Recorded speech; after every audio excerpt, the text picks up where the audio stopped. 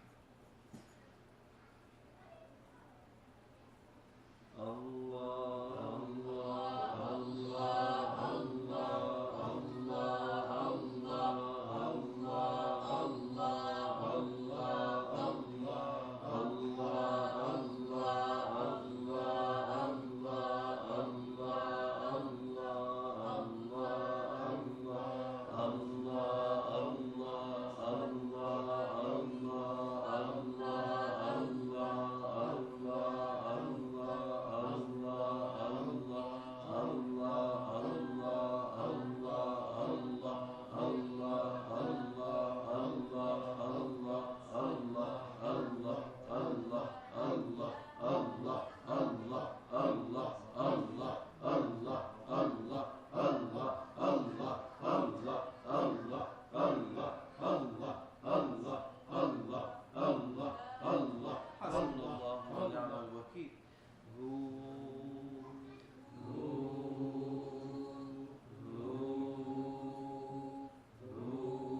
نعم المولى ونعم النصير لا حول ولا قوة إلا بالله العلي العظيم.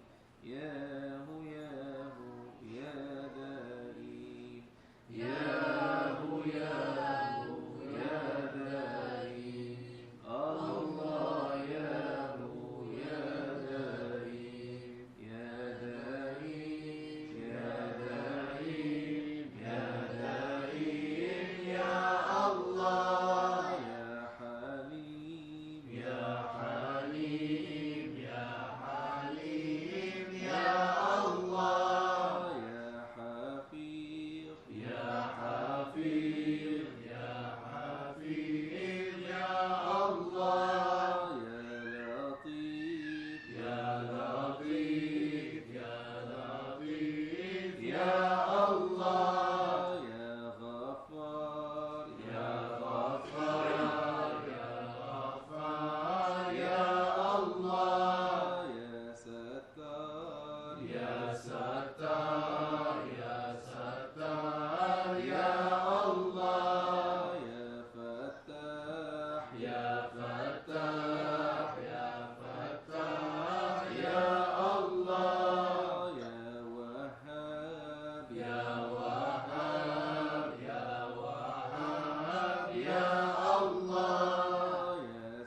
على أشرف العالمين سيدنا محمد الصلوات، على أفضل العالمين سيدنا محمد الصلوات، على أكمل العالمين سيدنا محمد الصلوات، صلوات الله تعالى وملائكته وأنبيائه ورسله وجميع خلقه على محمد وعلى آل محمد وعليهم السلام ورحمة الله تعالى وبركاته. ورضي الله تبارك وتعالى عن ساداتنا أصحاب رسول الله أجمعين وعن التابعين بهم بإحسان وعن الأئمة المجتهدين الماضين وعن العلماء المتقين وعن الأولياء الصالحين وعن مشايخنا في الطريقة النقشبندية العلية قدس الله تعالى أرواحهم الزكية ونور الله تعالى أضرحتهم المباركة وأعاد الله تعالى علينا من بركاتهم وفيوضاتهم دائما والحمد لله رب العالمين. الفاتحة. زيادة لشرف النبي صلى الله عليه وسلم وأصحابه الكرام وإلى روح إخواننا الأنبياء والمسلمين في ما شرعوا من الروح الأربعة وإلى روح مشايخنا في الطريقة النقشبندية العلية خاصة إلى روح إمام الطريقة وغوث الخليفة خالد الدين النقشبندي محمد وسيد البخاري وحضرة أستاذنا وأستاذ أستاذنا وسائر السادات المصدقين والأخوات من خرج كان وسيدنا عبد الخالق الوجدواني والأمة عامة أجمعين خاصة من نحن في جواره من المؤمنين والمسلمين رضوان الله تعالى. الفاتحة. سبحان ربي العلي الأعلى الوهاب. أعوذ بالله من الشيطان الرجيم. بسم الله الرحمن الرحيم. الحمد لله رب العالمين والصلاة والسلام على سيدنا محمد وعلى آله وصحبه أجمعين. اللهم صل على سيدنا محمد الذي ملأت قلبه من جلالك وعينه من جمالك فأصبح فرحا مؤيدا منصورا وعلى آله وصحبه وسلم تسليما مثل ذلك. اللهم رب افتح أقفال قلوبنا بذكرك وأتمم علينا نعمتك وأسبغ علينا من فضلك واجعلنا من عبادك الصالحين. اللهم أحسن عاقبتنا في الأمور كلها وأجرنا من خزي الدنيا وعذاب الآخرة. اللهم إنا نعوذ بك من الحقد والحسد ونعوذ بك من الجبن والبخل ونعوذ بك من العجز والكسل ونعوذ بك من غلبة الدين وقهر الرجال ونعوذ بك من فتنة المسيح الدجال ونعوذ بك من فتنة القبر ونعوذ بك من عذاب القبر ونعوذ بك من فتنة المحيا والممات ونعوذ بك من عذاب النار. ربنا آتنا في الدنيا حسنة وفي الآخرة حسنة وقنا عذاب النار. ربنا آتنا من لدنك رحمة وهيئ لنا من أمرنا رشدا. اللهم ربنا تقبلنا وأدخلنا برحمتك في عبادك الصالحين. اللهم اجعل لنا من لدنك سلطانا نصيرا وقلبا قريرا وعلما غزيرا وقبرا منيرا وحسابا يسيرا وملكا في الفردوس كبيرا. وصل يا ربي وسلم وبارك على سيدنا محمد وآله وأصحابه أجمعين. سبحان ربك رب العزة عما يصفون وسلام على المرسلين. اللهم إنا نسألك علما نافعا ورزقا واسعا وأولادا صالحا وحلالا طيبا وشفاء من كل داء يا رب العالمين. آمين آمين آمين. وصل يا ربي وسلم وبارك على سيدنا محمد وآله وصحبه أجمعين. سبحان ربك رب العزة عما يصفون وسلام على المرسلين والحمد لله رب العالمين. الفاتحة.